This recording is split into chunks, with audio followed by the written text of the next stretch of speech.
Van Helsing, starring none other than Hugh Jackman and that girl from Underworld. Oh, what's her name again? Kate Beckinsale, you idiot! She's the hottest, sexiest person on the planet! Ah! Okay. And Kate Beckinsale. So it's got Kate Beckinsale in it as well. So this is the story of Van Helsing, Hugh Jackman. He is a monster killer, and he just roams around Europe killing all sorts of monsters, hunting them down, a lot of them from major works of fiction, and others just from movies from the past.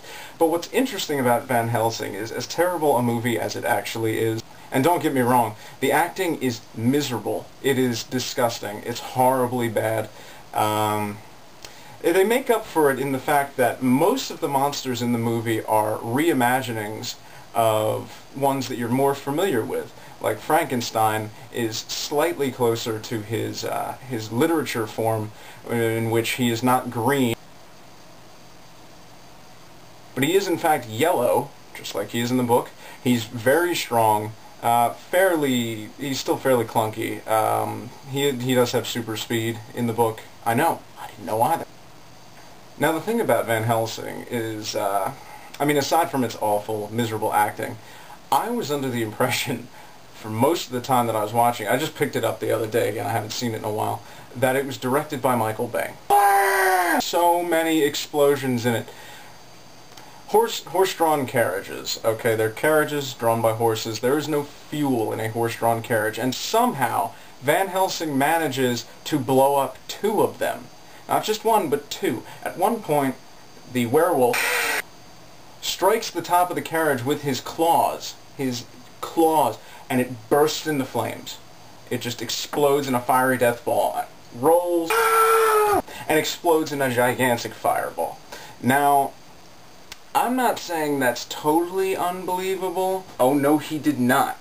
Not to mention, aside from all of the explosions, there's all the sunsets in the movie, just like every Michael Bay movie. The last scene has to have a gigantic sunset,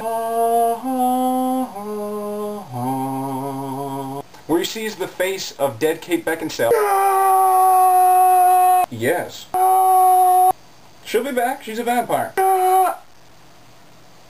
You're right. Good point. In the clouds. He sees Kate Beckinsale's face in the clouds after he pins her to the ground and kills her by accident. Spoiler alert.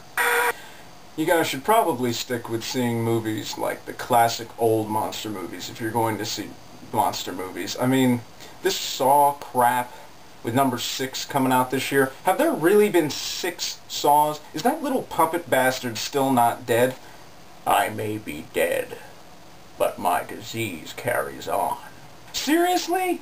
This little bastard still isn't dead? He's still captured? And how the heck is this puppet dude capturing all these people and putting them into these situations where they have to... They're so stupid that they don't understand that if they all just get hurt a little bit, and this is the plot of every Saw. If you haven't seen any of them, spoiler alert, I'm going to tell you about the entire movie, all 6 of them. If they all get hurt just a little bit, then they won't all die, and it won't come down to the last guy having to stick his hand into a buzzsaw. So in other words, the plot of Saw is teamwork prevails, don't be a douchebag. If you're not a douchebag, then you won't die. Or if you're the biggest douchebag, you might only lose an arm, but all your friends will die. So I hope you guys have enjoyed this review of... I guess it wasn't really a review, it's almost Halloween, and I hope you guys enjoy yourselves. Don't go knocking on too many doors, getting yourself captured, put into some sort of death chamber. And if you are, don't be a douchebag. Just remember that. And only take 1, bitch! If it says take 1, only take 1. He thinks I'm only gonna take...